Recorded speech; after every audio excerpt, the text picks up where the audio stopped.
இந்த வீடியோவில் நீங்கள் என்ன பார்க்க போகிறீங்கன்னா, India tour of Sri Lanka squad ஏற்கனவே அனௌன்ஸ் பண்ணியிருந்தாங்கல்ல. ஸோ அதுக்கு ஏற்ற மாதிரி ஒரு ப்ரெஸ் கான்ஃபரன்ஸ் அட்டன் பண்ணியிருந்தாங்க. ஸோ எதனாலலாம் இந்த பிளேஸ்லாம் செலக்ட் பண்ணியிருந்தோம், ஸோ எல்லா ரீசனும் சொல்லியிருந்தாங்க. ஸோ இதில் பார்த்தீங்கன்னா ருத்ராஜுக்கு வந்து ஏன் ட்ராப் பண்ணிங்கன்னா ஒரு சில்லி ரீசன் சொல்லியிருக்காங்க, அதை பற்றியும் பார்ப்போம்.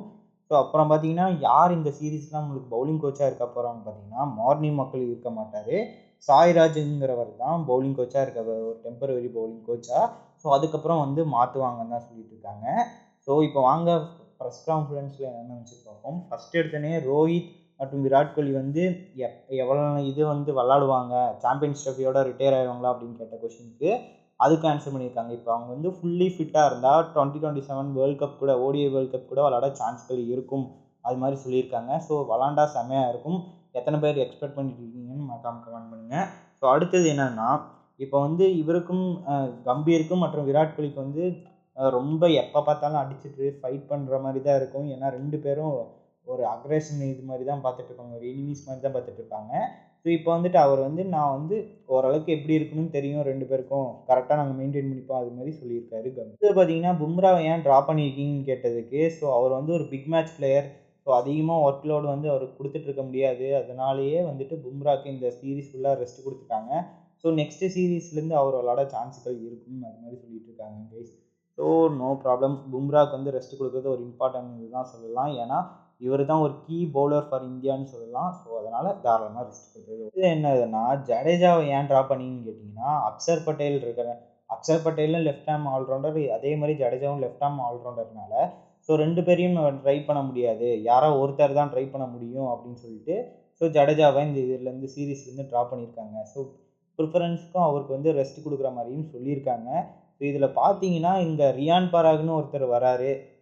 ரியான் பராகும் சரி, வாஷிங்டன் சுந்தரும் சரி, ரெண்டு பேரும் ஆல்ரவுண்டர்ஸ் தான், ஆஃப் ஸ்பின் ஆல்ரவுண்டர்ஸ் அது மாதிரி தான். ஸோ அவங்கள மட்டும் ஏன் இது பண்ணார், இப்போ ஒரு லெஃப்ட் ஹேம் ஆல்ரவுண்டருக்கு ஏன் ட்ரை பண்ணலன்னு எனக்கு இன்னும் புரியல.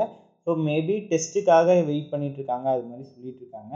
ஸோ பார்ப்போம். அடுத்து பார்த்தீங்கன்னா ஏன் ஹர்திக் பாண்டியா வந்து வைஸ் கேப்டனாக போடலை, இல்லை கேப்டனாகவும் கொடுக்கல அப்படின்னு கேட்டதுக்கு, ஸோ அவர் வந்து இன்ஜுரி கன்சர்ன் இருந்துகிட்டே இருக்குது, ஸோ அதனால தான் போடல அப்படின்னு சொல்லியிருக்காங்க.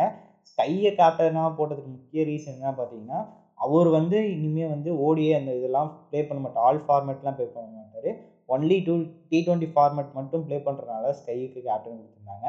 ஸோ இவருக்கு வந்து அதிகமாக இன்ஜுரி நடந்துட்டு இருக்கனால சுமன் கில் கொடுத்துருக்காங்க அப்படின்னு சொல்லியிருக்காரு. ஸோ பாவம், இது எத்தனை நாள் இதே மாதிரி சொல்லிட்டு இருக்காங்கன்னு. ஸோ அடுத்து என்னன்னா, ஸோ இவங்க வந்து என்னென்னலாம் சொல்லியிருக்காங்க பார்த்தீங்கன்னா, ரோஹித் சர்மா இதை பற்றி சொன்னாங்க, ஜடேஜா வந்து நாங்கள் வந்து இன்னும் ஓடியிலேருந்து ட்ராப் பண்ணல அப்படின்னு சொல்லியிருக்காங்க. ஸ்கை ஒன் ஃபார்மேட் இது தான். இதில் வந்து சுமன் கில் எதுக்கு எடுத்திருந்தாங்கன்னா, ஆல் 3 ஃபார்மேட்டில் இருக்கிற பிளேயராக இவரை கன்சிடர் பண்ணுறோம் அப்படின்னு சொல்லி தான் ருத்ராஜ் கெய்க்வாடை ட்ராப் பண்ணியிருக்காங்க. இதுதான் ஹைலைட் கைஸ்.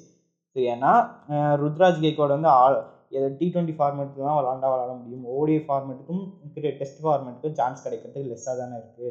அதனால் வந்துட்டு ஆல் 3 ஃபார்மேட்ஸில் ஆனதுனால கில்லை வந்து இது பண்ணியிருக்காங்க அப்படின்னு ஒரு சில்லி ரீசன் கொடுத்துருக்காங்க. எனக்கு தெரிஞ்ச இது வந்து ஒர்ஸ்ட் ரீசன் தான் சொல்லுவேன்.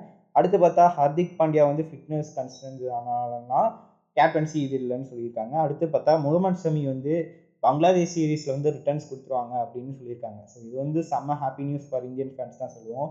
ஏன்னா அவர் வந்து இந்த வருஷம் T20 வேர்ல்ட் கப் விளாட்னாலும் ஓடிஐ வேர்ல்ட் கப்பில் அவர் இம்பார்ட்டன்ஸ் தெரிஞ்சிச்சு. ஸோ தனியாக தெரிஞ்சார் டீம் இந்தியாவுக்கு. ஸோ அவர் இல்லாமல் இந்த டைம் T20 வேர்ல்ட் கப் ஜெயிச்சிட்டோம். ஸோ அவர் வந்து இப்போ வந்து டெஸ்ட்டு மற்றும் சாம்பியன்ஸ் ட்ராஃபிலாம் இருக்குது, இதை அடிச்சு கொடுத்துட்டு போனாலும் செம்மையாக இருக்கும். பார்ப்போம் என்ன நடக்க போகுதுன்னு.